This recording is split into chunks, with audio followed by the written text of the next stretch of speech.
style. You ain't know this game. Been in this thing for a while. Yeah, yeah, yeah. Been in this thing for a while. Been in this thing for a while. Been in this thing for a while. You don't even know my pain. You can't even match my style. You don't even know this game. Been in this thing for a while. Yeah, yeah, yeah, yeah. Been in this thing for a while. Been in this thing for a while. Yeah.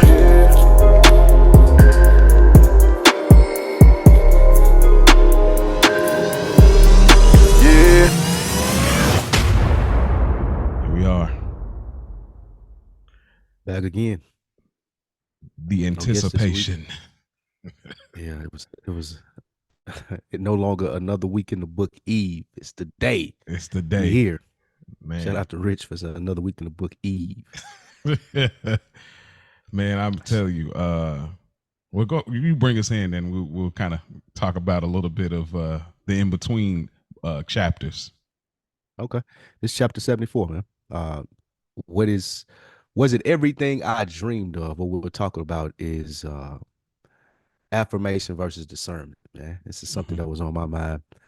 Like how, and I really want to understand what you as a religious man think it is.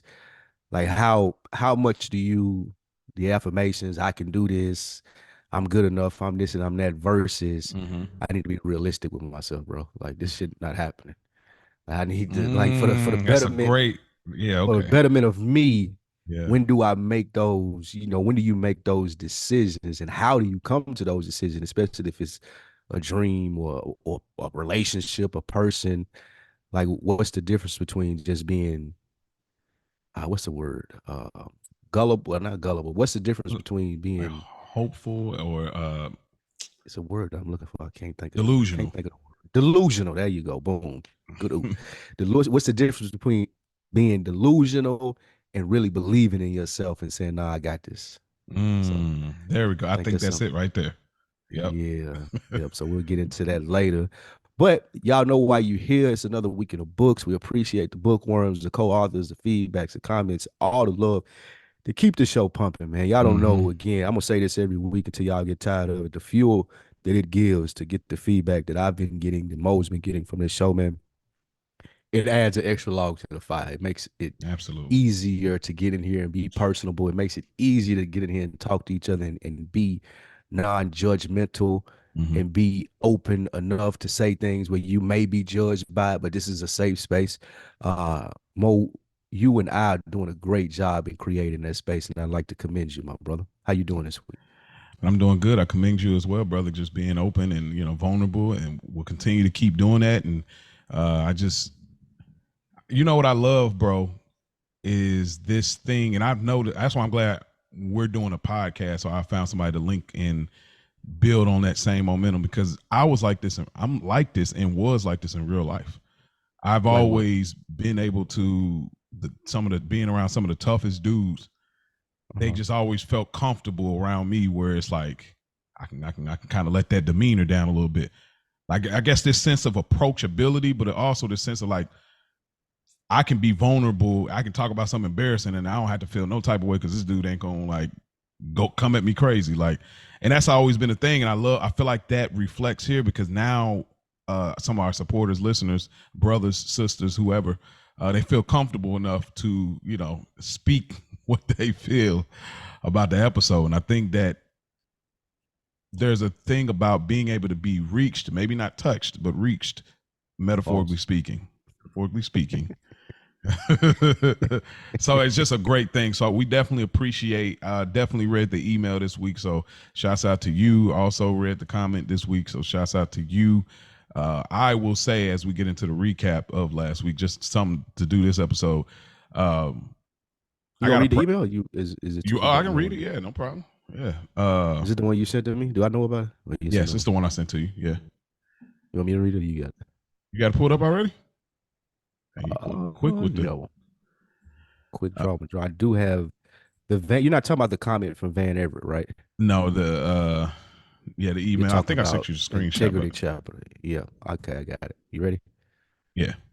All right. This is from Brent Tail. Shout out to Brent, man. Shout out to Brent Tail. Great review on iTunes, by the way. That's my brother, man. He been listening on deck and good earners, man. I appreciate the support, brother. He says this conversation was absolutely fantastic. Just to clarify, I strongly align myself with Spike's perspective throughout the discussion. I must emphasize that many of the points raised by Mo in school can be categorized under the concept of respectability politics. And here's the harsh reality about respectability politics. It revolves around entirely around the views of white individuals and their discriminatory attitudes towards us. Engaging in respectability politics is incredibly harmful to our mental well-being and self-perception. It is crucial that we break free from this mindset. Also, be kind to us, and in the words of Spike Lee, always ask one more question. Peace and abundance, Rentel. Your thoughts? Yeah, that's good stuff. I appreciate it. I get it, and let me really get this point across. And we're not going to hash it out again here. First off, you're saying that because you're not moving off your. No one's can convince you that you. No, it's not that. It's just it's one of those things like you can't convince me otherwise because to me that's what it is. It's but Rick said it so poetically. If y'all haven't on Good Earners, like, and we've talked about it even in our own group chat. It's more to it. It's more layered than that. But when I'm talking about what I was talking about calling that reaction weak, yes. I want to preface this. It's about the deed, not the doer. I got to keep saying that because some people get misconstrued saying, oh, when you're going through something, if you act out of character, you're weak. You're a weak person now. No, that's not what I'm saying. I'm saying giving somebody the energy that has nothing to do with why you're angry or what you're mad or what you're going through, that deed is weak. And guess what? We all have those moments. Yeah. It's human. It's human. I don't know if I would go again, me and Rich on the other side of this than you. I don't know if I would go so far as to call it rich and weak. We don't have to hash it out again. However, I do respect you standing on your opinion. I'll say that. So I appreciate it. As far as Brent Tayl's comment as well, I get it. All due respect. I think that this doesn't have anything to do with when we talking respect, we talking etiquette, how we treat one another. There is some stemming. We know about like the slavery thing and how they turned us against each other, and we know that whole story. But I think at this point in time, in the year that we are in 24, I think that we have to move away from it's the white on everything. Like we have to start saying like, I care about my brother. I care about this stranger that looks like me. So I think we have to start putting more of the focus there. I get the harmfulness and all those things or whatever you want to say, but I just don't agree. But I'm grateful because the gentleman on the Instagram page had pretty much the same sentiment, ironically. So I appreciate that from both you brothers. I disagree, but I want to let y'all know and we can move on. When we get emails, we get comments, everything, we're not necessarily searching for this is the right and this is what you're missing. This is where it should be. This is what is correct. That's not what this show is. And that's not what the conversation is. The conversation is just about having understanding. So I think people hit us with the like finalized, this is the solution. And you know what respectability politics is. What? I can give you an example. Give me an example. So you remember when Bill Cosby was saying black men need to pull their pants up? Okay. Yes, or I remember when people say the ghetto looks like this because you guys act like this. If you guys respected your neighborhood, it would look better. And they put all the blame back on the people that it's happening to, and minimalizing the things that have happened to them and marginalizing petty things like, oh, if you weren't sagging, you could get a job. Well, if you didn't come in here smelling like weed, then I wouldn't look at you a certain way. So that's respectability. It's when people minimalize the things that the overarching the other factors. Yes. And they only play into the things that they don't like and say, well, this is the reason why you guys don't have it. So that's what Brent Taylor meant. Well, and you're absolutely right in that regard. I don't think that is this though, but I think you are right. What that is this. This is not that, but that is correct. What he said. You want to be one way. You sound like Marlo. You want to be this way. It's the other way. All right. But nah, nonetheless, man, we appreciate y'all. Keep on reaching out. Keep hitting us, awitb2022 at gmail.com. Another Week in the Books on Instagram. Appreciate y'all, man. Yep, leave them comments, man. We're going to keep reading them on there. We're going to make this a thing. So make sure y'all give us something to read every week, man. Mm-hmm. Oh, we swapped roles this week. I came up with the topic. You came up with stuff you saw out there in the Zeit guys that you wanted to comment on. And the first thing, I'm surprised by. So I definitely want to hear what you got to say. I'm going to throw it in your court. I know everybody's seen this clip. Mm-hmm. I talked about it on Is the Mic Still On? Y'all check that out in the podcast feed. Is the Mic Still On? It was a great conversation about that and Cat Williams. But there was a video that went viral about a dude who was being sentenced in court, and midway through the sentencing, as the judge was about to tell him how much time he had to do, my man didn't like what was going on, Mo, and he jumped. Is his name Deborah? Am I reading this right? Diabra, I don't know, Diobra, Okay. Redding, Mr. Redding. I'm gonna call him D. D Redding. D Redding jumped over the judge bench and attacked the judge, commenced to beating her ass, and took a whole lot of people to get him off of her. Of course, he was eventually detained. They took him back to jail. Judge went to the hospital. She was okay. Other people went to the hospital. They were okay. But this turned into a viral moment. A lot of memes. I seen a skit, incredibly done 2 days later. Like, I don't know how they got that turned around so quickly. You have questions about this and concerns, I'm assuming. Yeah, man. Yeah. So the initial coming across it, I'm seeing the memes, and obviously I follow a lot of Soprano meme pages, so I'm laughing like, what is this? It's just funny to me. I'm like, okay, but then I see somebody do a crazy flip on the meme to like having him like, I believe I can fly with like it was crazy. And they had the arms flapping and like took it out of the, so that's funny. I'm still laughing. I'm like, okay, I got to see what is this? Cause this is obviously real. So when I went to actually do my due diligence and actually look up the information I wanted to see, and I kept seeing the short clip, so I needed to go find something that was a longer clip. So when I finally did, I got to hear the gentleman D Redding talk about where he was, and he just found out about this mental health issue that he has, and he just started this Teamster gig, and she gave him his last words to say anything you want to say, before we, do our judgment. And he just was saying like, hey, look, I'm in a different place now. I just learned in 2022, my mental health was this and that. And, do what you have to do. But at the end of the day, like I'm not the same person. And then she's like, yeah, I'm sorry with this record, this many felonies. I'm sorry, but I just can't do that. Immediately, D Redding, he must have shoved the dude that was next to him, because I was looking at where he was talking. I was like, oh, he must have shoved dude way out the way and got a great leap. And he unfortunately got to Judge Mary Kay. And so unfortunately. So, this is the thing where this makes me nervous about society in moments. I get it. It's funny. We laugh, but but I always, first question I got to ask though, like, why are we laughing at this?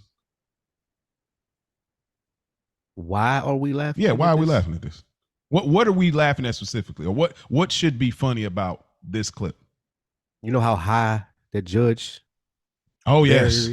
Okay, that's funny. Okay, that's funny. Regardless of how you feel, that's funny. Okay, so the leap, the fact he can leap that high. The leap is the funniest thing about it. Like that was what the conversations, most of the conversations that I've heard where people are laughing in person, not online.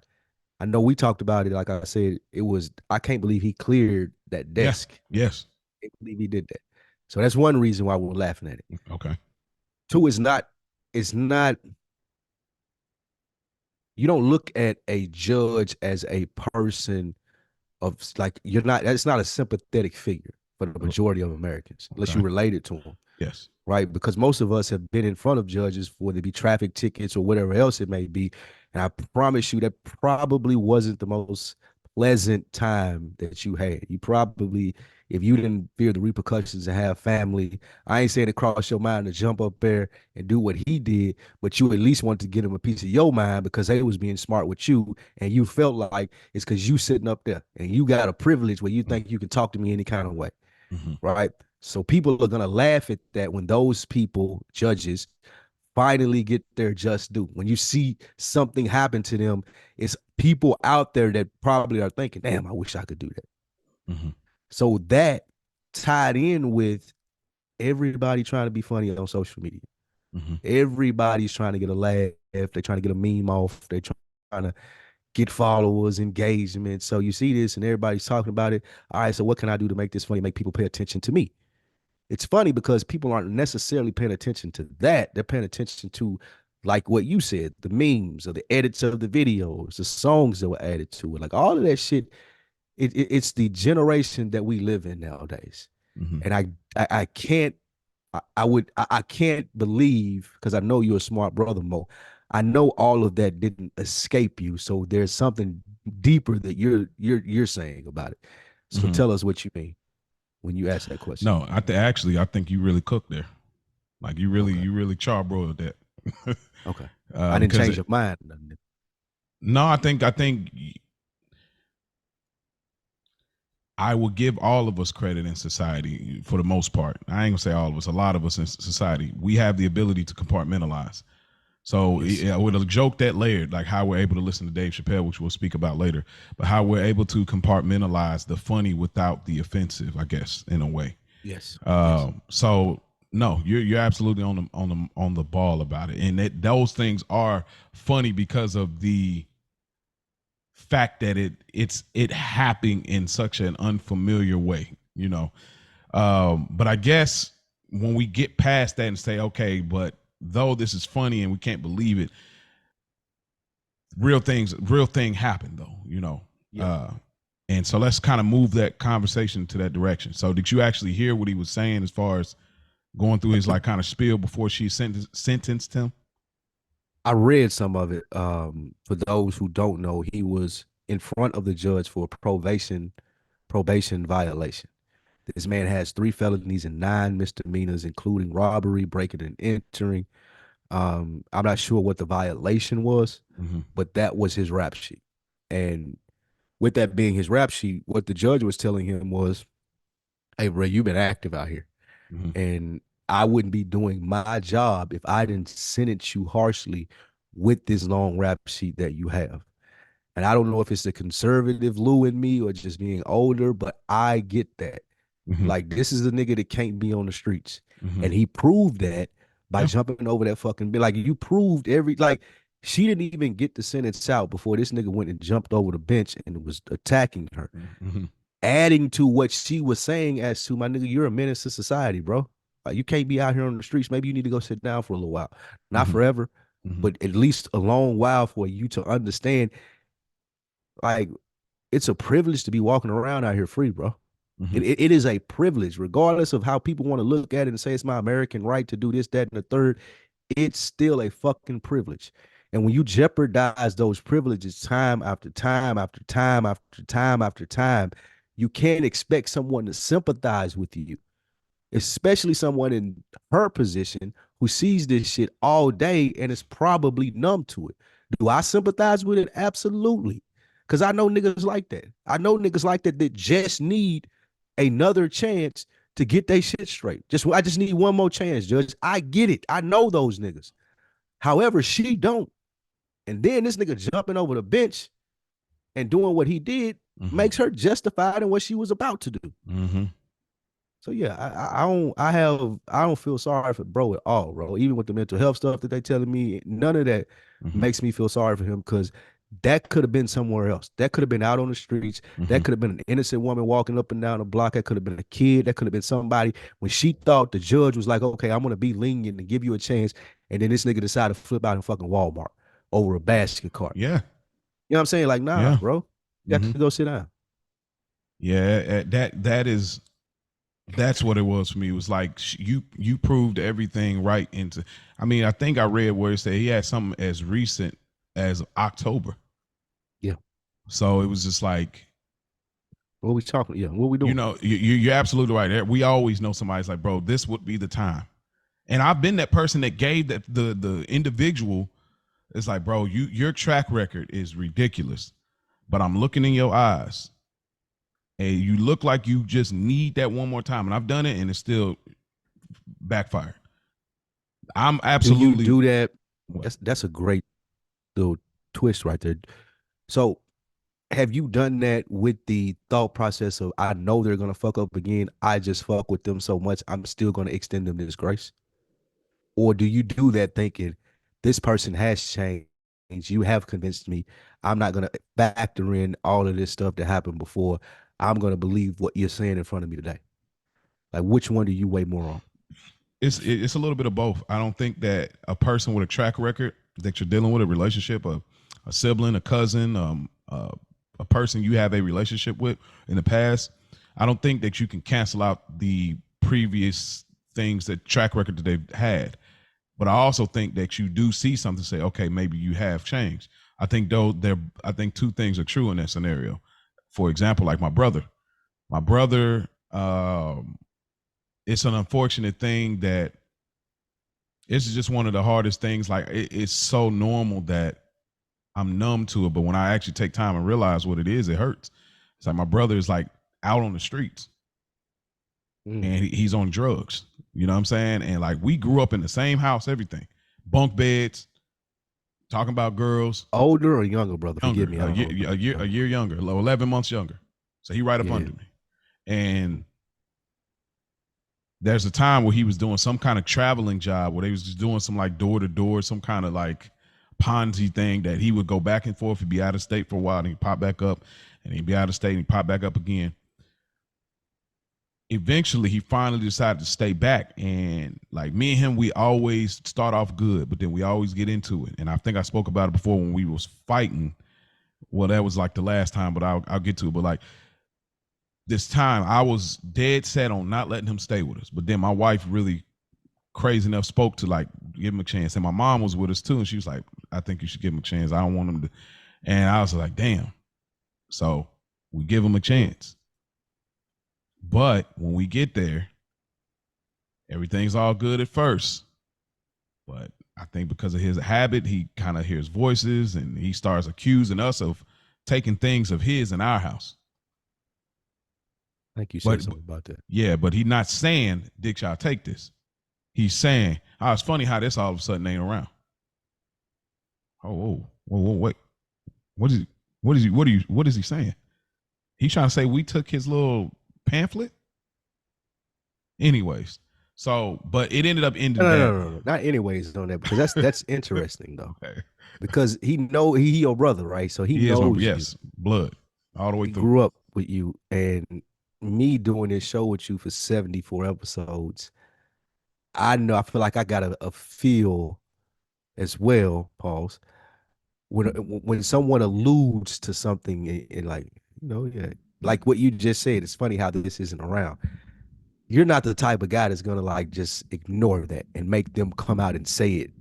You go to the fire and be like, nigga, what you talking about? Am I right or am I wrong in saying it? I'm sorry, my mic unhooked. I didn't hear that last part. That's okay. I said it seems like he knows how to push your buttons. It seems like he knows that him saying it's funny how this isn't around anymore would make you go off more so than outright accusing you of it and you being able to deny it. It seems like for you, the personality of Mo that I know, the man, it's funny, this thing isn't around anymore. It seems like that would piss you off more than an outright accusation. Am I right? Oh, absolutely. Because he's already asked already, actually. He said, have y'all seen this? Nah, nope. Innocent as can be. Like we don't want your goods. We're not even charging you rent, my nigga, like at all. Like do you. We just want you to come up, want to bless you so you ain't got to be out here. Yeah. And you're asking, like, have you seen this? No, we ain't seen it. No, nope. We'll try to help you find it. And then after a while, an hour or two go by, man, you sure you ain't seen this? Bro, I just told you. I told you I ain't see it. I don't even know what you're talking about. Okay. All right, man. It's just funny how, now we're going. So that's how we end up getting in a fight that day, because it's just that you started a physical fist fight. So taking it back. With your brother. Yeah, absolutely. But I mean, not now. He could never get me like that now. But That was just kind of, I still He owed could never him. get you like manipulate you in the sense of we put a bare knuckle like Yeah, I know never you again. fucking with me. You know, okay, gotcha. Well, I know you're not mentally right because of the drugs. Like So he has sober moments, but I know that there's some long-term effects that make me notice, like, I can't get confused in the sober moments to think that there's no longer an effect. And so now that I understand there's an effect, I don't take offense to certain things that he does. Like he will talk to himself, and I would think he was talking to me or talking under his breath, but he's not. He's going through something. And so that I had to get past that, because I was like, bro, who you talking to? Like, but then I had to realize that, oh, he's seriously like that. From us, we in our community, people in general, but in our community, like, you're ignorant to these things. I don't know what that is. I didn't grow up to that. You've had a whole different life than me. You know what I'm saying? So when you're doing this, it's unfamiliar to me, but nonetheless, that's one of those tragic things. Is like, we've had that conversation in our family about him, where it's like, he tried to stay back with my mom, it ended bad. Stay with my sister, ended bad. My dad, all four of us. And so it's that thing where it's an unfortunate thing. Was like, I can't really, your track record, how these things keep happening, and it ends badly. It's not, that's just one scenario, but it ends badly, and it leaves us to a place where it's like, wow, I want to help you because I love you. I want to help you because of history. I want to help you because I do believe in you. Brother. Yeah, you're my brother. Somewhere in you wants to get better. I know that person that I grew up with is in there somewhere.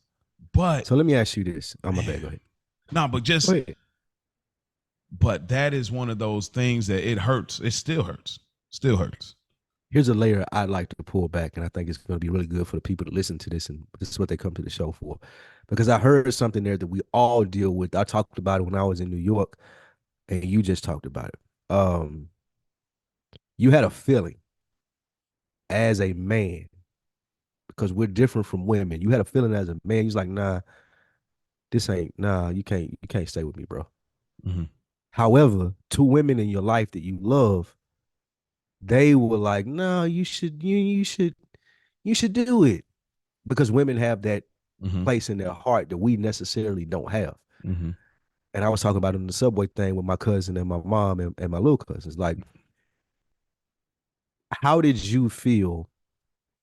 Was it an I told you so moment, or was it I'm going to start standing on business, as the kids say, more so when I really feel this as a man? Because you knew where it would lead to, and you said it. Mm-hmm. And I think a lot of times us as men, we're like, nah, I'm not doing that. But we're convinced by our wives, our girlfriends, our sisters, our mothers. Oh, you got to be softer than that. You got to have a soft space in your heart. You should feel for this person. But you like, nope, hell no, I'm not doing it. And they eventually convince you to do it. Mm-hmm. And then it goes the way exactly like you fucking thought it was going to go. Or worse. Or worse. Or worse. Yeah. So does that kind of harden your stance in the future, even if you're outnumbered, even if it is 2-1 mom and wife against me? I'm still standing on being a man, and I know how this shit is going to go. Y'all just got to trust me on this one. Like, was there that moment in it? Did you ever have that type of revelation? It wasn't really. Sometimes, and I say this, the last thing I say, sometimes being a man is, I don't give a fuck what none of y'all say. Mm-hmm. Homeboys, homegirls, friends, sisters, cousins, brothers, whatever it may be. I feel this way as a man, and I'm standing on it. Y'all ain't gotta like me for it. I don't care. If you want to get past it, we can. If you want to stay on it, we can do that too. But I feel this way, and I know it's gonna play out this way, and I ain't listening to y'all. You know what the challenge in that is, bro?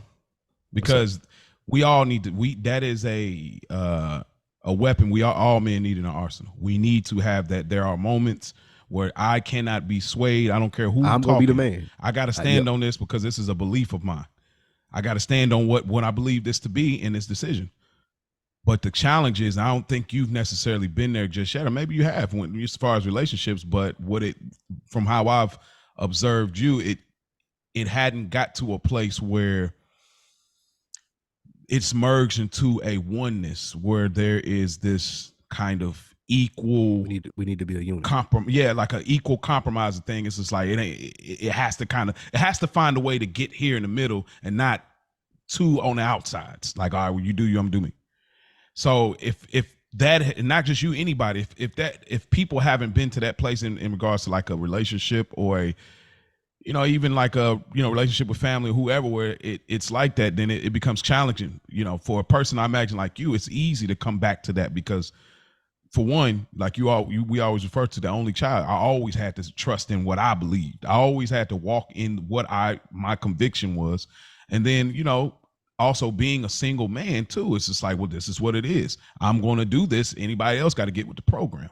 So, but we all need. I've been in long-term relationship. I've been in a long-term relationship too as well, and I've had those, like on a much smaller scale from what you're talking about. The repercussions ain't as large as what you're saying about with family. But like, so let's say traveling abroad.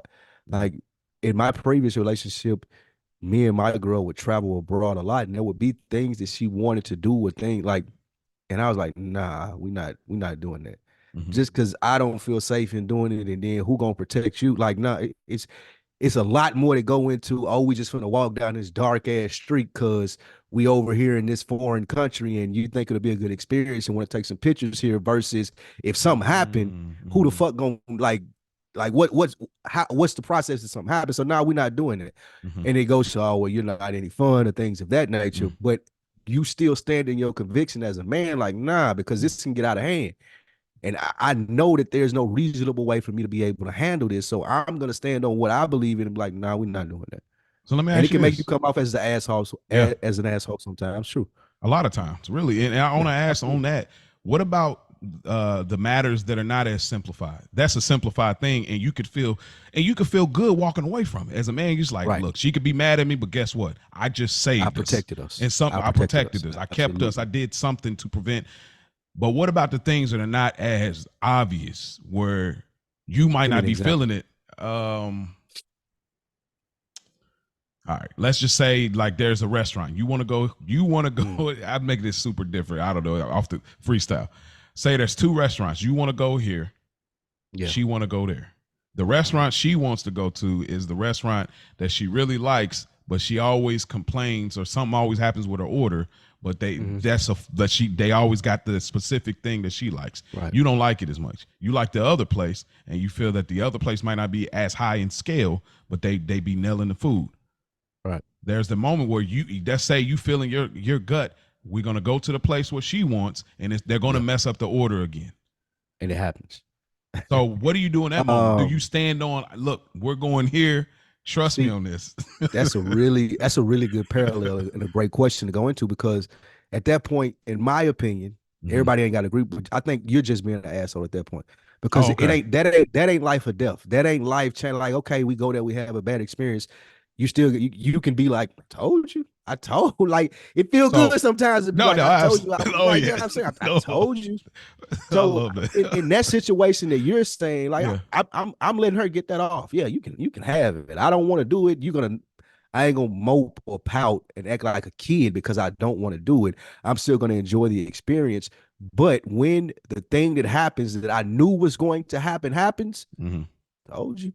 I told you. So we can when I'm talking about the thing abroad, if you're traveling, you can't afford that I told you so. When a nigga getting robbed and you got a knife to your neck and like, give me all your money and your passport, you're like, fuck. Yeah. You know what I'm saying? That's a really bigger circumstances. And those are the times, like what you were saying with your brother, those are the times that you stand on business and be like, nah, I just don't. So that's the only time it has to be that severe? The downfall got to be, in my opinion, because I think when people say happy wife, happy life, like that, there's a grain of salt to that, and a lot of us don't like to hear that. But it takes a lot less, in my opinion, to please men than it does women. I've never been in a relationship with a man. I don't know. But what I'm saying is, for me, I'm not gonna be mad at my girl if she wants to go to a different place and she continuously objects and she really wants to go here because of the aesthetic and the pictures that she can take and the food is terrible. I'm not going to be the dickhead and be like, nah, I really want to go here because I like the food. I think that's, as a man, like, those are the places that you can see.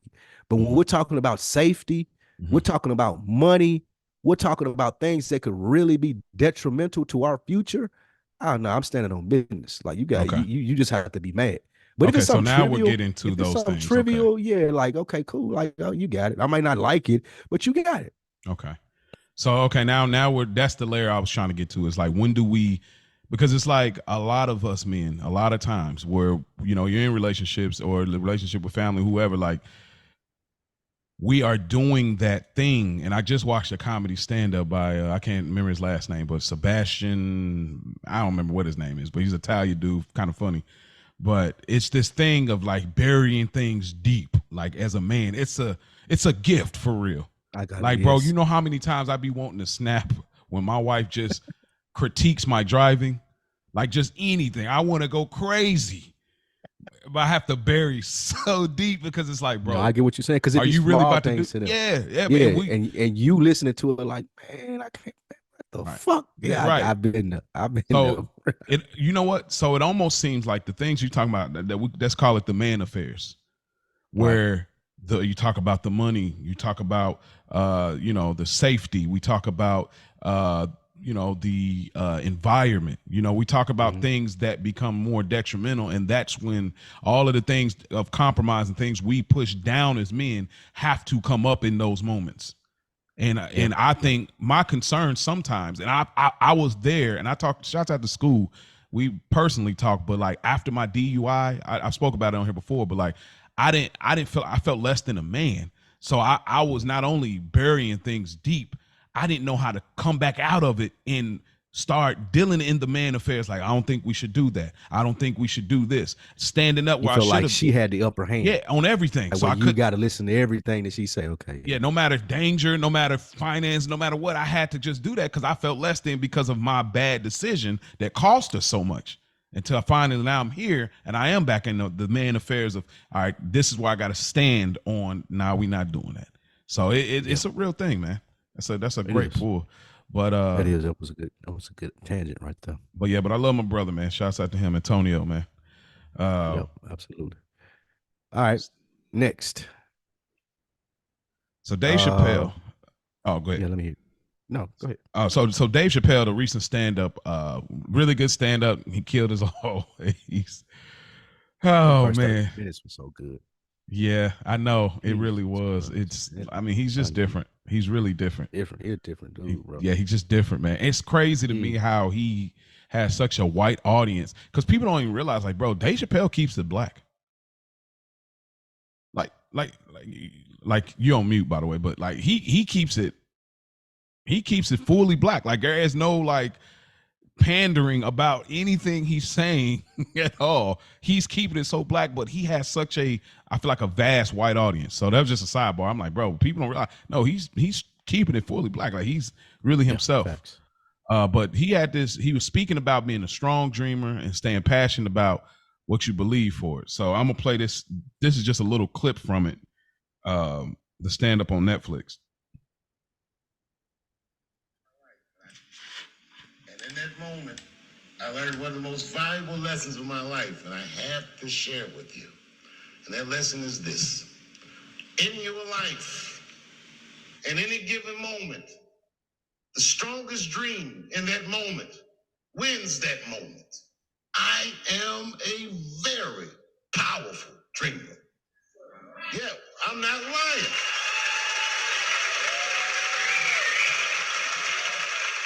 I dreamed tonight, this very night, as a 14-year-old boy, and I am living it as a 50-year-old man.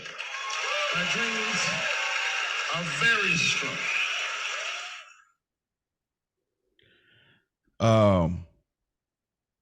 It was just a really inspirational thing. I wanted to talk about that, and that kind of it's crazy how that works because that kind of ties it to the concept we kind of remixed and folded this into, as far as like being delusional in like I guess a positive way versus the negative way in regards to the pursuit of the dream. But that stood out to me, like how he was shooting this special for a backdrop for those who hadn't watched it. He was shooting a special, his first little, Comedy Central special, and he was shooting in some nightclub, and he was just about done with the set almost, and then somebody started playing really loud music as they were taping, and he lost it and got really mad. You know what I mean? Like he's trying to find out who's responsible for it. And This was on the show. This was on the special. Where'd you see this at? Yeah, this is at the end of the special.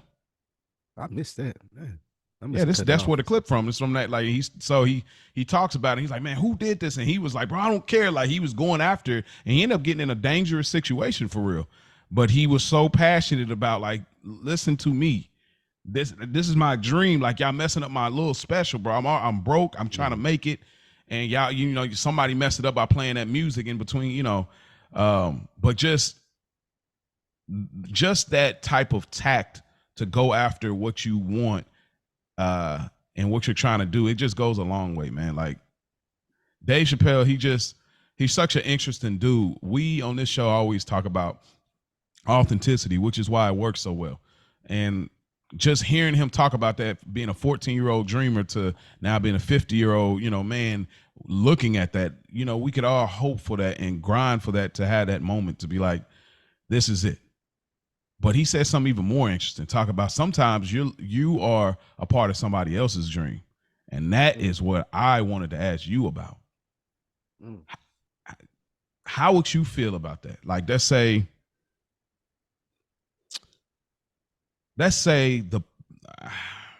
say a podcast. Let's just say a podcast you're a part of, right? I'm not going to put one in the box to, you know, let's say a podcast you're part of. You are grinding, you're doing your thing. It starts to really get traction. It looks like it's going somewhere. You link up with somebody that's also in the space. They start doing well as you, but then they actually go all the way further out.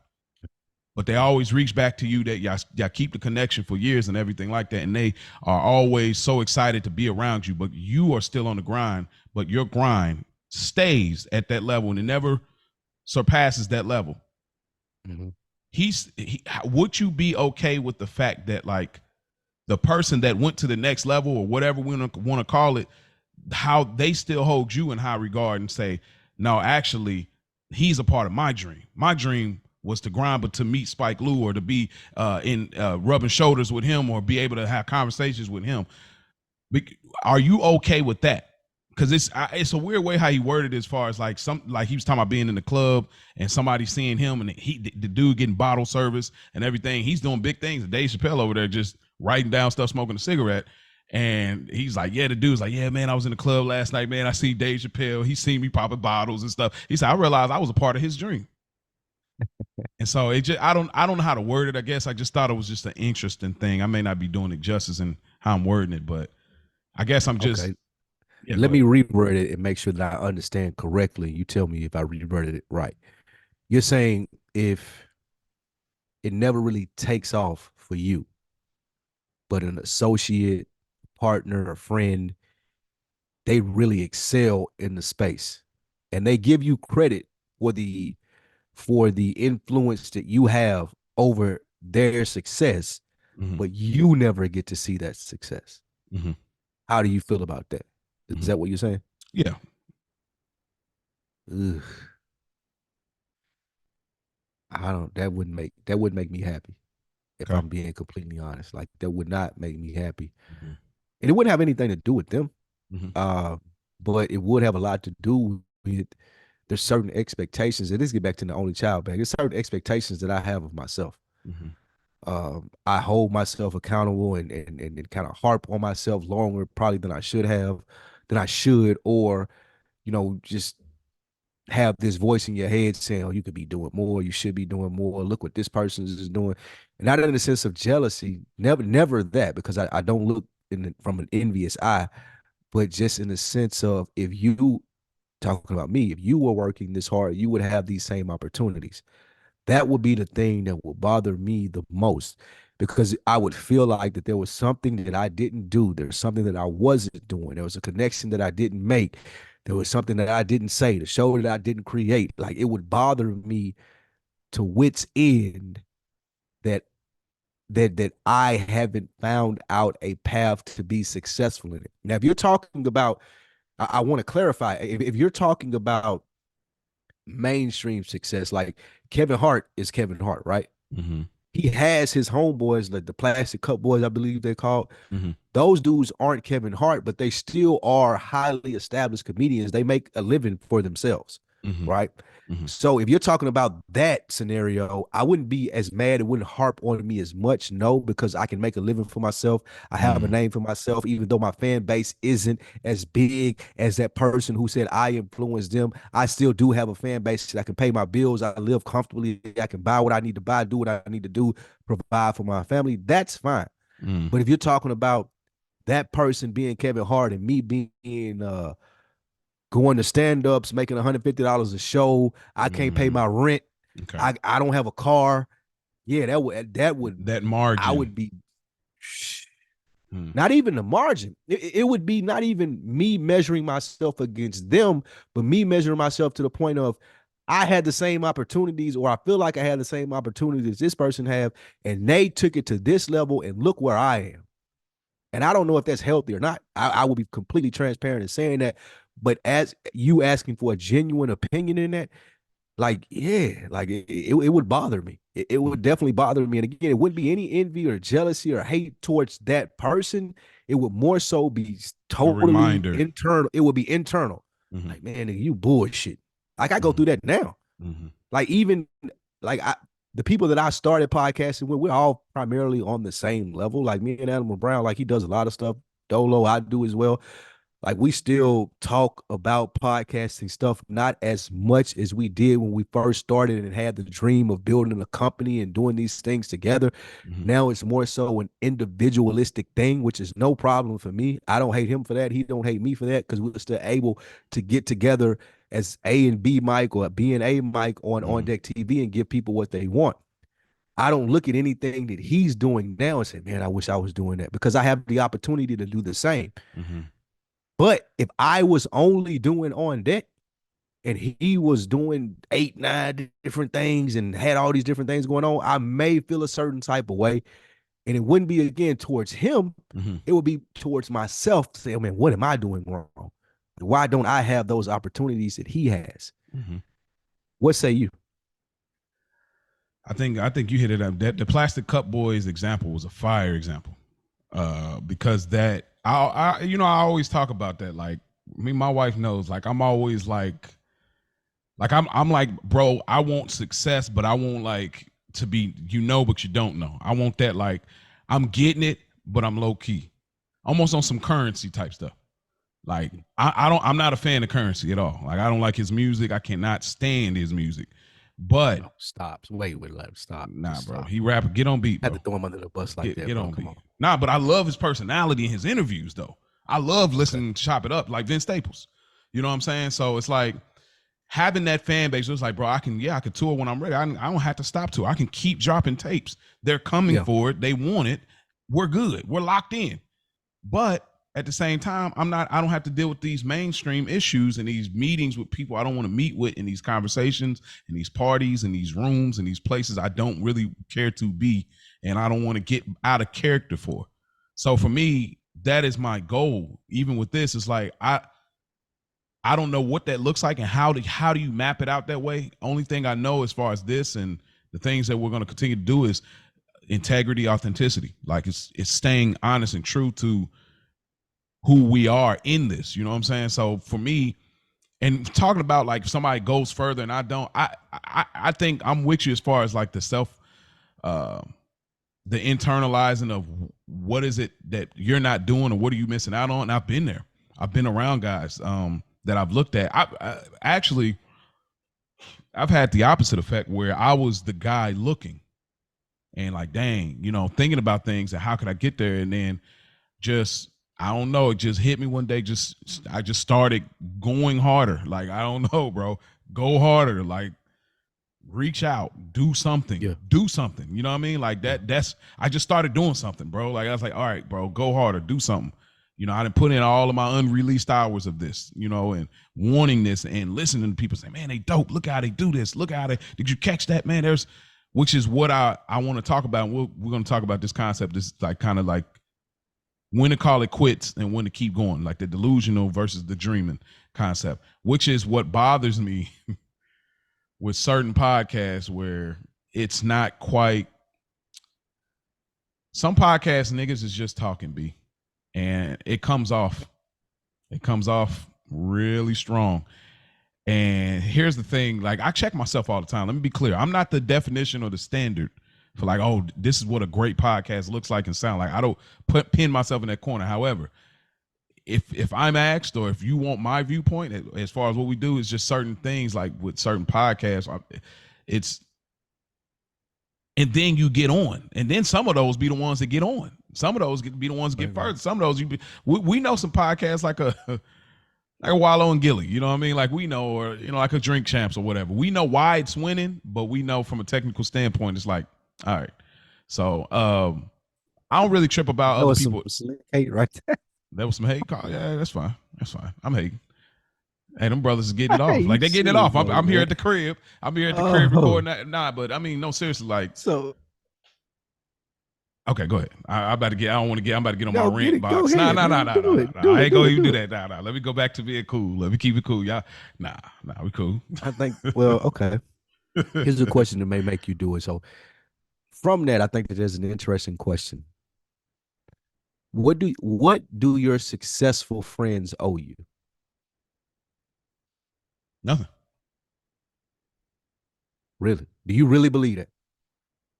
I'm talking about the nigga, me. If I had nothing to do, with their success? No. I ain't talking about you ain't had nothing to do with their success, because you can trace success all the way back to childhood. And okay, I remember when me and you was going to McDonald's, and nigga, we had $5 together, and always, yeah, double cheeseburgers was $2.50. You got one and I got one, and you didn't even have $2.50. I just spent my whole $5 on both of us. Or when you was doing the podcast, I was the only nigga listening. There was 3 views. I was one of the 3 views, my nigga. Yeah. So when those friends who show interest in what you're doing, they support you. Like I got a homeboy right now that I've been knowing since kindergarten. He called me, man, I want to do a podcast. Blah, blah, blah, blah, blah. I know him. I know most likely it won't happen. But if it does, anything that I could do to help him be successful in it, I'm going to do it, because it's my brother and I love him. We've been around each other our whole lives. Our moms, dads that know each other like that. Damn near could be my blood brother. Mm.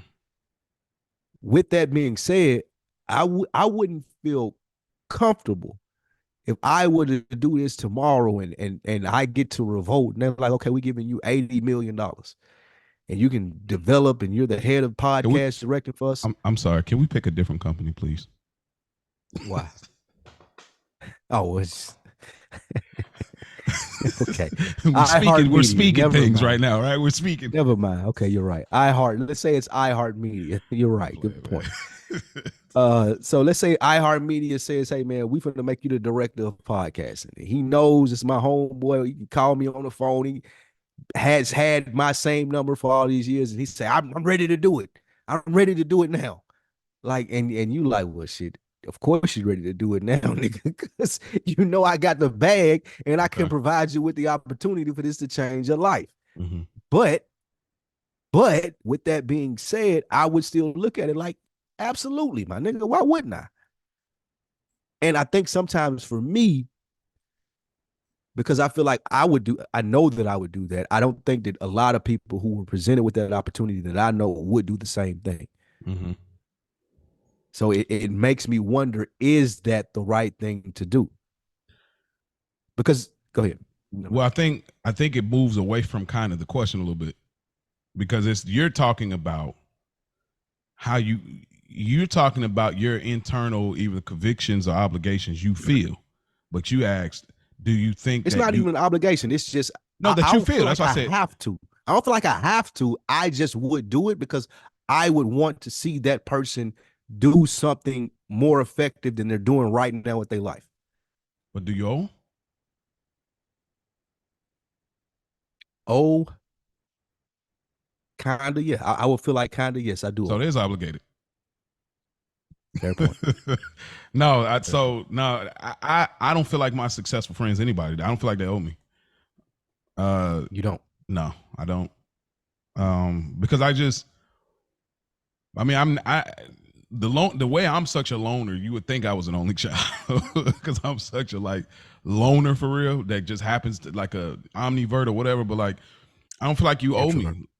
Like, you just don't owe me. Like, if you're on or you're doing something, I've had moments where I've tried to reach certain people. Like, oh man, you on? Like, this will be a dope little yeah, like do your little mixtape spill in the comments type joint. You know what I mean? Or try to like DM like, hey bro, this would be great. I see what you're doing. I've been there, and at one point I did feel entitled. I did feel like you owed me, like it's not in a minuscule way, but my approach was from that kind of attitude in a way. But look at it from the other way, though. I'm asking you to look at it from the other way, not you being the person. I'm the successful. You the nigga. Yes. Look at it from the other way and tell me what you think then. Do I feel like I owe like them those to niggas that out? first started doing podcasts with you, the ones that you did it with, and like you said, you was wilding or whatever, maybe they just weren't consistent. If they seen you from this and they were like, well, damn, I used to podcast with Mo. Now he got a show on Another Week in the Books or whatever it's called. I seen him on NBC talking on the Tonight Show and all of this shit. Like, I used to do this with him a long time ago. And they got in touch with you. Do you feel like you owe them anything? I really do think it's just one of the things. It's contingent on where we left off in regards to what got me on. Well, you have a real example. I'm saying right now, like, yeah, the example with your bros. Yes, if they called you tomorrow, if we did what we needed to do and we're able to get deals and fundings, and you're in a position where I can put other people on, would you put your people on first, or would you go looking for new talent, knowing that I really can't depend on my people because we've tried to do this before? I probably do new people, bro. Like, honestly, really, I would try to find a way to look out for them. I don't feel obligated. I don't think that I owe them, but I would do that because that's just how I am. Like you spoke, but I would look for new because proof of concept. We've tried it. You bailed on it, bro. Like, you bailed. Like, but it wasn't no money involved. It's different when money's involved, right? Okay, well, exactly. Exactly. That's that double-edged sword. It's different when money's involved. So if money wasn't involved and it was easy to quit, then I can't front you the bill on that, bro. I'm not gonna pay you now because it's a job. Oh, I'm dedicated. I can't do that. I can't, because I don't think the dedication's there. This is just another job to you, bro. Like, that's what I was thinking about this on the way home. What does that matter to you, though? What does that matter to you that it's just another job to them, and these people that you know and you can change their lives? I can like, change. Do you care? Do you care that it's just another job to them? I just think, do I care if this is another job to them? Yeah. But I mean, I still got open wounds, so to speak, for how things fell off. You know what I'm saying? So it's like, for me, that I forgave, and we still chop it up today. But it's like, I can't forget that moment that, like, y'all was out on it, which was okay because y'all was low key doing me a favor because y'all wasn't really per se wanting to do it. Met Spike Lee and I'm just joking. But like, when y'all got into it with me, we were having a great time and doing it, but the dedication and the longevity of it was just not there. So it's like, for me to say, oh, okay, I'm gonna bring them along now and no, I'm not gonna do that. But I will try to see what are you into and how can I be a part of it. That I will do. I won't try to create in this space with more people that if I've done it before and it didn't work, then I won't do that again. Like, I'm at that, try to box them into what you're doing. Yeah, I'm not at that stage anymore. And we'll get into this concept. But like, I'm not at the stage. I'm really a big proponent at this point in my life where I don't do things just to do things now. I don't really like wasting time. You know what I'm saying? Like, because I don't have a lot of time. Like, when it comes to how busy I am, I'm more busy now than I ever been. So I really don't like wasting time. So I got a lot of passion projects that are in my heart, but I won't do them because I know if I can't complete it, I won't do it. You know what I mean? But I want to ask, getting into this subject kind of, well, I'll let you speak to, do you want to speak to that? Or you want to kind of tie it into what we're talking about? Speak to which part? Well, what we have on the dock, but I kind of wanted to talk a little bit more about. No, keep going where you're going. Okay. Keep going where you're going. So when do we come to that realization, bro? Some of black men, some of us, we've been doing something for a long time and we still got belief that things are going to change for the better. Something greater is coming from this. but we're still in that waiting process. How do we, what is the indication to say, oh, boom, there's a checkpoint. Okay, I'm in the right direction. Keep going. Or boom, there's a sign that's telling me, bro, get out. You don't waste no more time here. Because that seems to be a thing with our dreams. Sometimes that's the thing with our relationships, where it's like we're looking for the thing to tell us, okay, we're going in the right direction. So I'm not delusional. You know what I mean? The dream is moving. There's active parts moving, but then there's the other time where it's like you're hoping for it to be something because now I got all of this history with it and I can't go back now. And that's when we get in that delusional space where it's like, bro, you don't realize it's not working, or it's not going to go past this, or maybe this is not where your skills are best at. How do we even gauge that? Or do you even have a scenario where you had to look at it and say, okay, I got to call this quits. This is probably not conducive. This is probably a good stopping point. And how long did it take you to get there? I quit a lot of shit in my life, man. And unfortunately, I quit football. I quit barber school. I've quit college a couple of times. How did you know you needed to quit those? Was those still the shallow, young, not thinking things through point, or were you at that point where you thought about it for real? I knew I wasn't willing to do the work. That's when I quit. I knew that I wasn't willing to do the work that it took to be good at this. Okay. So for football, one of the reasons that I quit is because I was playing in high school way back to start to tell. I knew that I wasn't being put in a position to win. I didn't plan on getting a scholarship, going to the NFL or no shit like that. But even the position that I wanted to play on the field, I wasn't even allowed to play that position. So I was playing a position that I didn't like and being asked to do things that I felt were above my skill set. And I knew that I wasn't willing to put in the work to do that. So I'm like, nah, fuck this. I'm quitting. I can work a job. I can make money. I can be outside making money, talking to girls. So I stopped. With barber college, it was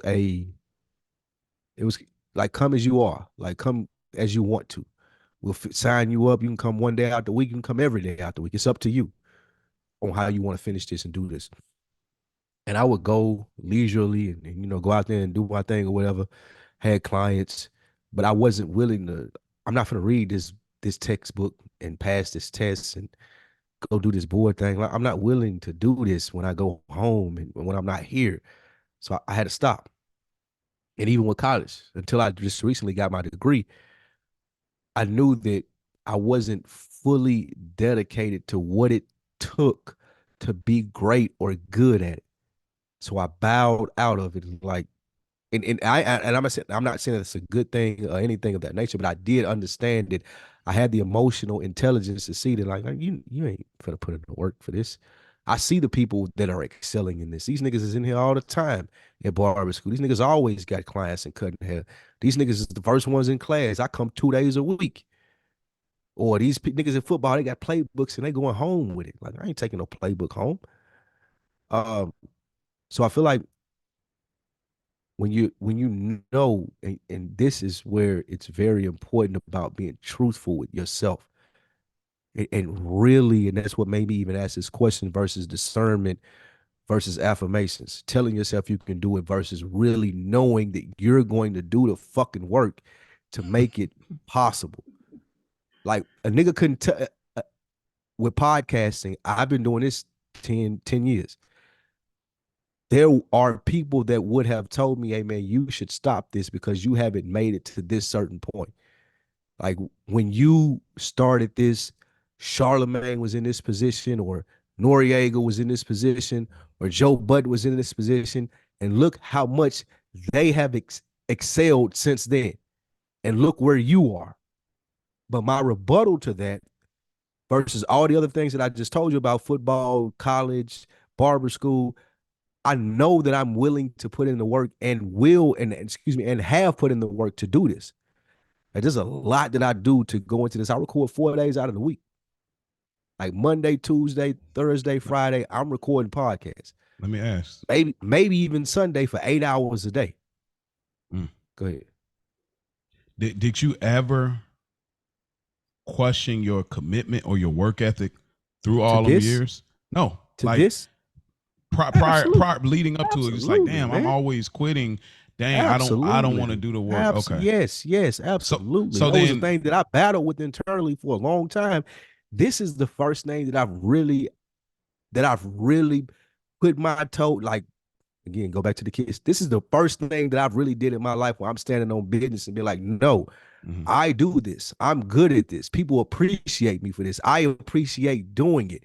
I get good feedback. I'm studying the trends. I know what it takes to be successful in this.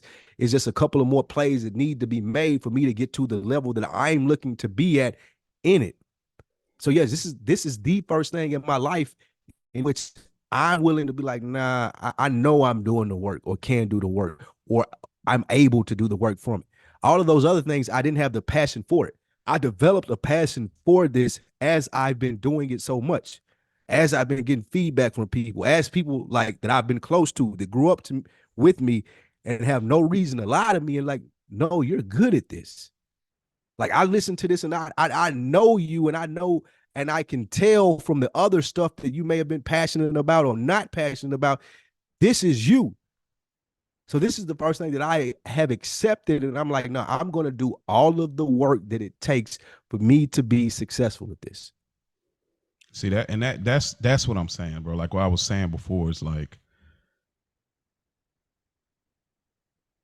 when we talk about doing this, and it's not just about podcasts, but affirmation versus discernment, but like for me, when we get here, anytime anybody, bro, I'm making greatness. Yes. And greatness, and within the ingredient of greatness and coming to these microphones, there's got to be passion, bro. Yes. I gotta say this for anybody listening. We not just niggas on the mic talking, bro. We're not just on here laughing and kikiing and ha-haing, bro. There's intentionality to what we're doing. There's a lot of thought that goes into making this product. Like it's just a lot of times certain moments I get flustered, and not even from you're here and I'm there, but I get flustered with certain things where it's like any nigga just pick up the mic and just be on here. Just whatever. Like you have a whole voice and impact, and this is what you choose to do with it. You ain't got to be as deep and as heavy as what we're doing, but it can be something great. Like shouts out to the Culture Garden, how they bleed their soul into that product. Something like an On Deck bleeds your soul into that hip hop conversations. Roll bleed my soul into an audio drama. That's podcasting. That's product to me in this space. Sure, don't matter to the vendors, don't matter to the investors. It matters is the numbers. But for me, that's what matters. That's what keeps me from being delusional in this space. Some people are delusional in this space because you think because you have a microphone and somebody told you have some kind of personality, oh, you should be on air. But really, a lot of you niggas is not good like that. Y'all not good like that. Sure, I'm on my Cat Williams, but for real, y'all not good like that. Joe said something really. Go ahead. My bad. No, it just bothers me, and it's not to create some competition element for me. It's just more like, bro, if you would take the time, bro.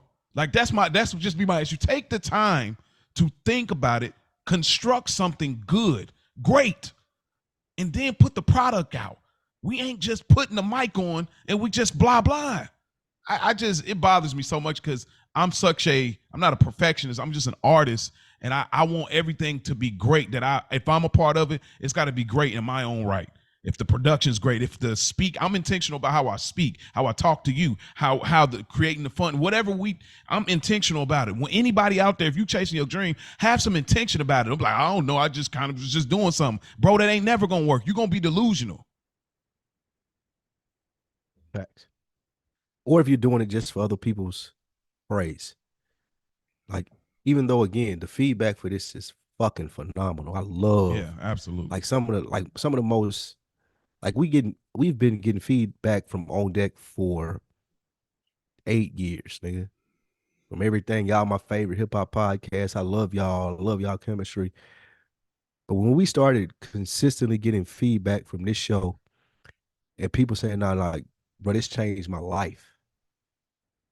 I'm sitting here listening to you two niggas talk, and I got a totally different perception on how I'm gonna approach the world, my family, my dreams, my thought process.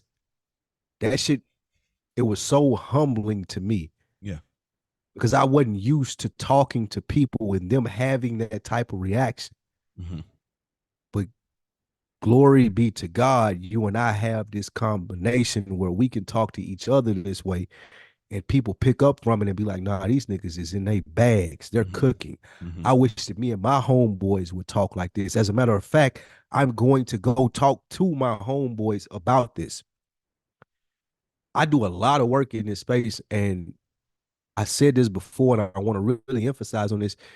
This is the most important podcast that I do. It's repaired friendships that I've had that weren't in place before I started doing this. It's opened up brand new friendships to niggas that I call my brother, like you and Rich. So when you're talking about affirmations versus discernment, if I hadn't done this one, there would be a lot of discernment in like, is this really like it been 15, it been 10 years, bro. Y'all plateaued at this spot right here when on deck. You got some outside sources and you're doing it, but I mean, you're not a millionaire from it. Like a lot of the podcasts you follow are. Like, what are you doing? But it took these 2 years of having these type of conversations where niggas is legit giving feedback like, nah, bruh, Friday at 12:01 or whenever you schedule this shit to drop, I'm hitting play. I need this Fridays because I felt like that about podcasts. Yeah. And I never thought that I would be a person who people felt like that me with. Bro, I used to feel like that about Combat Jack. Yeah. Like when Combat Jack would drop, like, nigga, I need this. Like, on girl, it. like, what a podcast at, bro? Yeah, bro. And it's like when, like, Joe said something that was really dope on his podcast just recently. He said he was outside taking a cigarette break at a restaurant. Somebody that just started podcasting came up to him and they was like, "Yeah, yo, how do I make bread off this?" And Joe said he looked at him, he was like, "Bro, you don't even know who you talking to yet. You don't even got a fan," because this was a person that hadn't even started a podcast. They just wanted to know how to make money from the podcast. See? Before they even got started. And that goes to a lot to what you're saying. This right here, Yeah. Another Week in the Books is not about money. It does add to the catalog. It gives a lot of depth to what you and I do, with you doing Roll and me doing the other podcasts that I do. It adds to the depth of it. People get to listen to this and they get to see the type of person that we are. But this shit is not about securing ads.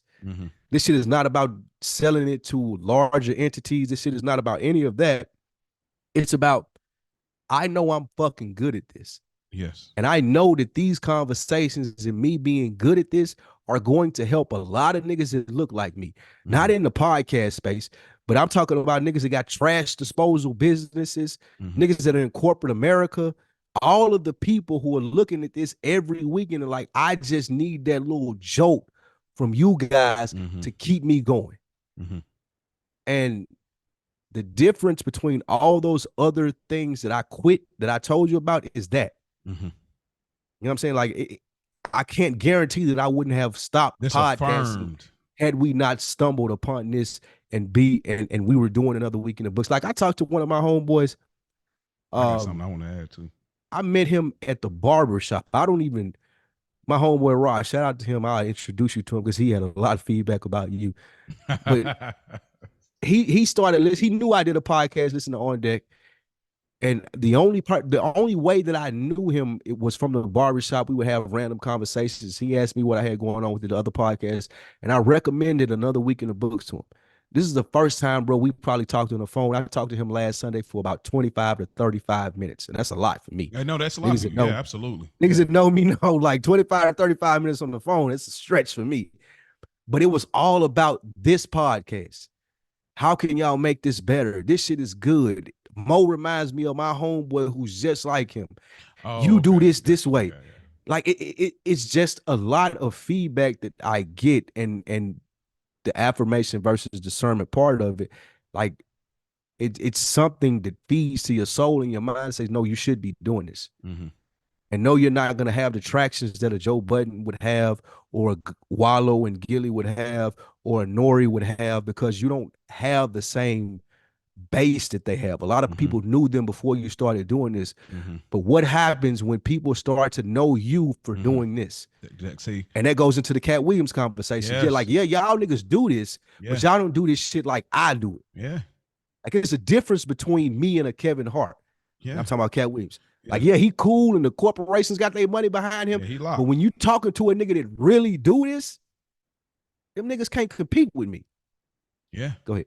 No, yeah, and that's what I'm saying. So when we talking about affirmation versus discernment, like what affirms to keep pushing forward and what y'all doing, black men, is, well, first, what discerns what y'all doing at the very moment where you're trying to figure out, should I keep going? Should I not keep going? Are you really putting in the work?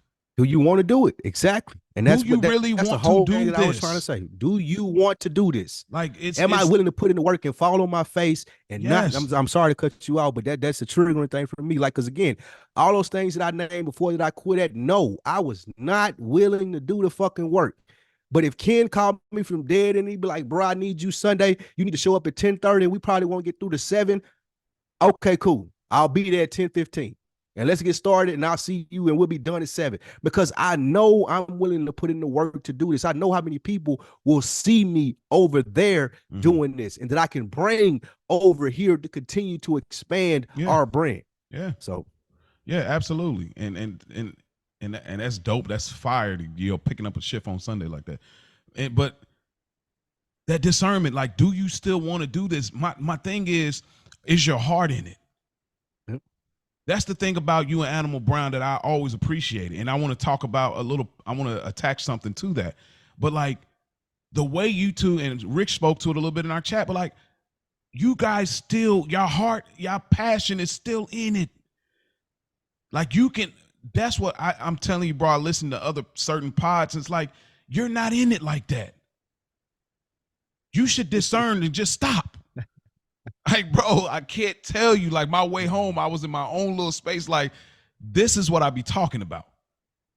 And it's not anyway, but y'all still have the passion in it. But what I want to say to connect it is when you had those moments to discern, like, or even question, shouldn't I still continue? It maybe this was the peak. Maybe this was the peak. That connected you to stay going, because what will keep you going for everybody that's chasing your dream, going hard, what will keep you going is these checkpoints. The checkpoints that, because people are looking for instant gratification, but sometimes it ain't gonna be a gratification. It's just a checkpoint. I'm gonna give you an example. This is in real time. My job. I just talked to my wife today. I said, babe, I'm gonna have to figure out what I'm gonna do, because I got a further drive. We got one car, and I got to figure out how to make some more money. That I was like, maybe I get another gig, and it's just like, well, you already podcasting, plus you got Days with Notes, then the baby coming in. I'm like, yeah, I can't get another gig, so I said I got to find a new gig altogether. Today I get to my job, and the owner comes to me and says, I'm giving you a raise on Monday. It's those, glory be to God, it's those checkpoints that keep you affirmed that, okay, I'm doing something. When I came to that gig, my whole goal was I never want a nigga that ever feel like you can replace me from some other nigga in another department to and teach him my skill set that I went to school for.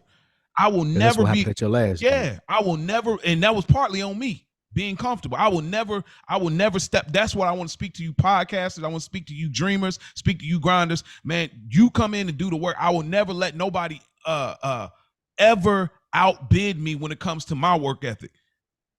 There's just a difference. Some of y'all need to quit where you at. You're not going to make it. And the reason you're not going to make it because you don't care enough, like Spike said about all of the other things. I got a cousin like that. Shouts out to him. He was one of the brothers that I podcast with. He's jumped around a lot, but he started to realize I ain't into it like that. I don't judge him, because you got to discern. He had to at least try. Niggas be too comfortable to even try. At least you try football. Okay, it didn't work for me. I tried basketball. I tried to do music. At least I tried. You guys can't distinguish the difference between affirming and discerning because you ain't even trying.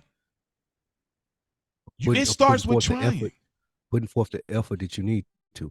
acting. A lot of niggas are acting like they trying. They acting like they A lot trying. of niggas are acting like they trying.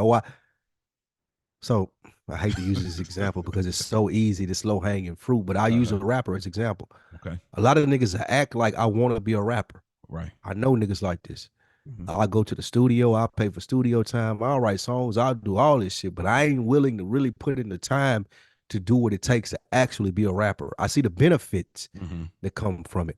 I know what type of money I can get, exposure, women, money, cars, travel. I can get all that shit from this. And I'm gonna go to the studio and act like I'm trying to do this. But what happens when you gotta record the verse for the 34th time?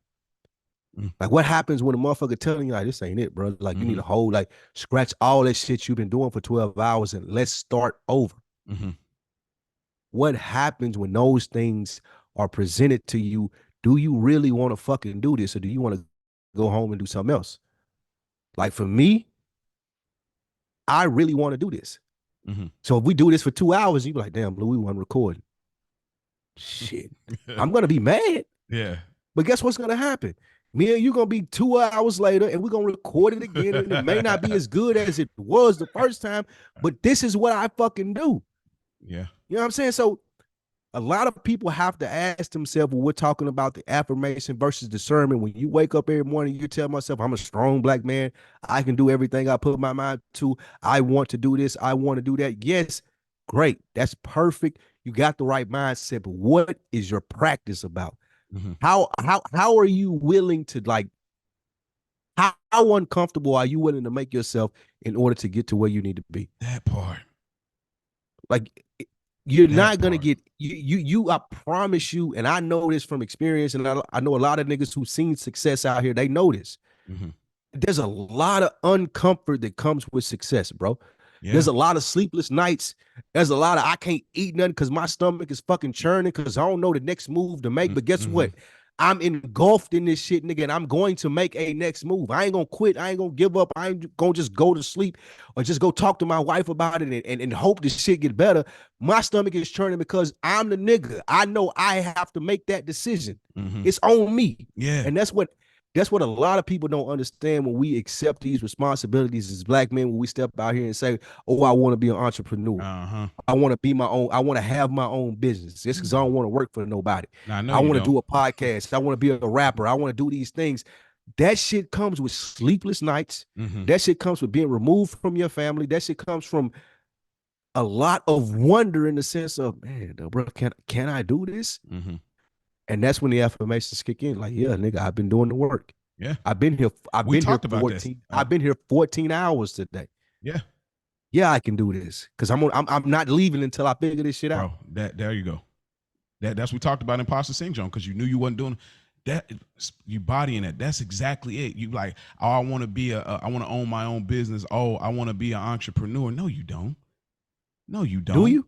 Yeah, not even so. Don't even be negative and say no, you don't. But do you? Do you don't want to do that? Do you want to be an entrepreneur, or do you just want to say it because it sounds good while you got some fly gear on in front of somebody? Do you want to own a business, or do you just want to sell somebody on? Do you want to actually work out and go to the gym, or do you just want to keep saying I got to start working out and going to the gym because it sounds good? I make myself feel better. Come on, bro. Do you want to be the nigga that has to figure it out? And you're there 20 out of 24 hours and you're not getting any sleep and your wife is calling you and your kids miss you. But I'm the nigga that said, I'm going to be the person to figure it out. Do you want to be that person? And that's what comes with having your own business. That's what comes with trying to be a podcaster or a rapper or a motherfucker that's trying to do their own thing separate from corporate America. You don't get just those 8 hours. Yeah, those 8 hours, that's I hate to knock people that have 9 to 5s. It sound like they ain't dads. Those 8 hours, that's remedial shit. That's cool. That's gonna get you to a certain point. But do you want to be the nigga where it's like it's 3 o'clock in the morning, this ain't working, I need to talk to you to figure this out? Are you gonna be the nigga that answer the phone? I gotta go to the office. I gotta go to the place to make sure this shit works, or this shit didn't record right. I gotta go do this again. It's gonna take 2 hours out of my life that I should have had with my kids. Those are the questions that we have to ask ourselves before we make these decisions and put ourselves in a box and say, I'm this or I'm that. A lot of niggas are a lot better off working 9 to 5s. Oh, that's a A fact. lot of niggas are a lot better off having good jobs, making $100,000, and them being able to provide for their family. And it's nothing And wrong that's with cool. that. I ain't doing the Dame Dash on Breakfast Club shit and say, Right, oh, you right. shouldn't have a Yeah. boss. No, exactly. It's okay to have a It boss, really my is, nigga. though. Yeah. Make as much money as you can in corporate America, because that's an easier way. It really is. Yeah. But understand, if you want to take this route, and I don't mean podcasting, but you want to carve out your own lane, it's going to cost you, bro. This costs me. Yep. You know how much time I have to be away from my wife and my pregnant wife and my daughter to do this? It costs. It costs me time to take notes for our other show. It costs. It costs me to edit. It costs. All of this stuff costs. If you're not willing to pay the cost to go after what you believe, then you don't really want it. If you don't want to invest, I had to pay for programs. I'm cheap, and I had to do it because there was no other way to get it done. I am one of the cheapest dudes you'll know. But it costs. If you really want this, it's going to cost you, bro. If you don't really want it, then stop talking to people just shooting us about it. Like, if you don't really want it, stop saying cool. You do this when you don't. You don't do this. You don't do this. And then like, not only again, like when you're saying the cost, I've sacrificed a lot. Yeah. Personal relationships, family, friends. Like, I probably would be living in Tennessee at this point if it wasn't for the podcast relationships that I had, just so I could be closer to my family. Yeah. I've sacrificed being in a relationship just because I know I'm not going to be able to give someone else everything that they need from me because I'm so engulfed at this. I'm willing to do those things because I know what it takes to be successful at this. Sometimes it takes 20-hour days, bro. Yeah. Sometimes it takes doing it again and again and again, and everybody not gonna get that. And it ties all the way back full circle to what you're saying about Dave Chappelle and you being a part of your dream or someone else's dream. This is my dream. Yeah. And I don't expect anybody to bend over backwards to respect my dream. But I'm not going to, I ain't gonna back down off of it at all because this is what I want. You got to feel good at night. I know we're gonna get out of here. We cooking, I know. But you got to feel good at night knowing like, yeah, I did that. Even episodes we've done, I'm not going to share with y'all what episodes that I felt like, I feel like it could have been better. Y'all probably never know. I know, but y'all won't know. But even after those episodes, I'm like, I didn't quite land like I wanted to. After listening and playing back, it still was like so much there because of the intent, the work ethic, the grind, and the purpose built in it because of the passion we both have. So I'm just, to put a bow on it, for me, it's like, if you're not in it like that, move on, bro. Move on, because you're wasting your time. Do something more conducive. Do something more conducive to your future, bro. Because it will benefit you so much more. Don't keep chasing these pipe dreams. Pipe dreams are going to take you away from the things that you love. Like, you gotta love. Just think about this. If you're gonna make sacrifices for a dream that you're going after, you gotta love it because it's gonna take you away from the things you love. Why would I chase a dream that I just want to try to figure out how to make a bag on? I don't care nothing about, away from the things and the people that I love. It's not going to give you the gratification that you get from those things that you love in the real world. That part. You're going to be able to get gratification from your wife and your kids and your mom. They're going to tell you great all the time. But nigga, you're doing the entrepreneur thing. You out here driving the trucks from state to state, from coast to coast. Like, those things aren't going to tell you that they love you. That's right. That like podcasting and hoping that you figure it out, that shit ain't gonna tell you it love you until you really get the formula down. Yeah. And you're gonna have to shy away from and be away from, like you just said, Mo, the people who do really love you just for you being you. Yeah. They don't need you to figure out your dream. No. They don't need you to be the best podcaster. Yeah. They just love you for who you are. So, man, that's really good. That's oh man. All right, man. Like, I go some weeks I come in here and I'll be like, man, what we gonna talk about? How's this gonna go? And then we get to going down those deep roads. Spark. Like, just bro. Go. That's fucking it, man. That's Yeah, what man. this is here for. That's what it is. I love doing this, man. You're right. This is the most important It's the podcast. most important thing that I do, man. Bro. I enjoy doing everything else that I do, and I bring all of my skills set to those things as well. But this one right here, this is the one where, like I said, childhood friends hit me up and we talk for 30 minutes, and it's like we've never had these conversations before. Or I haven't talked to you in years and we've having this conversation, and it's just this is the most important thing that I do. My dad has asked me several times, like, when am I gonna be able to be on Shouts out to what can we call him? Like, What we call him? OG Spike? his I don't name know. Louis. No, it's Louis. Louis. Oh, Louis. Okay.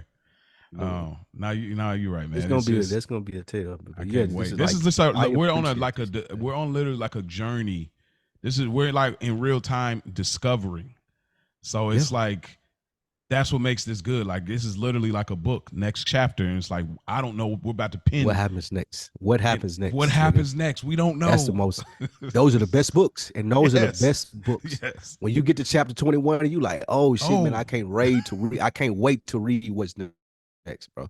Yes. And again, man, if I don't say it enough, man, but what you did to reaching out and us creating this concept and the response that people have gotten to it, I want you to know how much I appreciate you for it, brother. And I never get This is- old hearing this that, bro. is- And I'm thankful for you. Yeah. You're doing that, and I'm glad, and I'm thankful for your friends, that have reached out, been a part of the show, hit you up. I'm thankful for them, like just creating this village of brothers. So I'm thankful for them embracing me. You know what I mean? That's huge, just off of your merit and then off of our show's merit. So I know we'll always do that, but we're gonna always show love on this show. That's what we want to do. I'm as we get out of here, I want you to tell them what you got going on as of the top of this year. My goal with this has taught me I'm going to start this thing as a man, and I'm going to end this thing as a man. And not only start and end it as a man, but I'm going to start this as a respected and a respectful man. I want to respect Spike Lee and all of the people that are authors that come onto the show, and I'm going to leave respected and respectful. So that is the objective that I kind of recently attached to myself. I said, yo, at the beginning of the day, at the end of the day, I got to be a man. I have to, and nothing less than. So what you got going on, Spike, man? That was good. That was really good. Sir. Another week in the books, of course, every Friday. You guys are listening to it now. Good Earners every Monday. On Deck TV podcast every Wednesday. DeadEnd Sports every Tuesday. Sometimes it's the mic still on Sundays. It comes out on Wednesdays. I'll be every year. Just can continue all these little things you see back in your feeds. Just perfect. subscribe to them, man. Just subscribe to them. Yes, Shout out to Mo for creating Yeah, this gotta hook my dope-ass legs up. backdrop, man. It's fire. Just subscribe to all those things in the feed, man. I'm putting the work in, as we talked about through this episode, because I know this is what I want to do, and I know it's going to work. There's a couple of other strings that just need to be tied up for us to take it to where we want to be. But the people who have been along for the ride, as far as day one to On Deck, as far as this being the first episode that you listen to for another week in the books, we appreciate you all. Keep supporting, keep subscribing, keep liking. There's going to be a lot of different things throughout the year that's going to be able to help you, help us get to where we want to be in this, and we appreciate y'all. Mo, what you got? Yes, sir. That's really it. Everything he said. Like I said, Good Earners on Monday and another week in the books on Friday. Y'all can hit us up, awitb2022@gmail.com. We are open book, speaking of books. So feel free to comment in anything, but let's keep it love. Let's keep it respectful. Speak your truth, speak your opinion. We're good with it, but let's Even if you're disrespectful, I love to hear some of that too. If somebody hate this, bring it to the table, man. We do this. Well, you ain't gonna be no on air though. You ain't getting no on air, love. I'm gonna tell you that right now. And if I will read it and I will respond. and I will to edit you it out hastily, as hastily as you respond to me. I Give me will- the hate too. Like if you want to do that, that would be I will let Spike jump on the IG and DM and have the conversation with him. I'll But put that shit on. Yeah, I'll put that on myself. now critiquing, sure, that's fine. But like we're not gonna be on here like bashing, going crazy. This is not what this podcast is for. So you will not make it on air if you think you're gonna come that way. I'm gonna tell you right now. I'm hey. But like you Try said, it. I say try your luck. I say try your luck. Most say don't do it. I say try. Your luck. try it, go for it. Yeah, but yeah. but AWITB I'll be your Huckleberry. I don't even know what that means. Shout out to the people that know that reference. I know Rich know what that is. Are you talking about I'll from be Dave your Chappelle? Huckleberry. Tombstone. Oh, Val Kilmer playing Doc Holliday. no, I thought you were talking about a pizza. Nigga was trying to beef with the whole squad. He was like, nigga, nobody wanted to beef. Like, nigga, I'll be your Huckleberry. We can go outside right now and handle this. Wow. I'll be your Huckleberry. Okay. Yeah, well, yeah, definitely.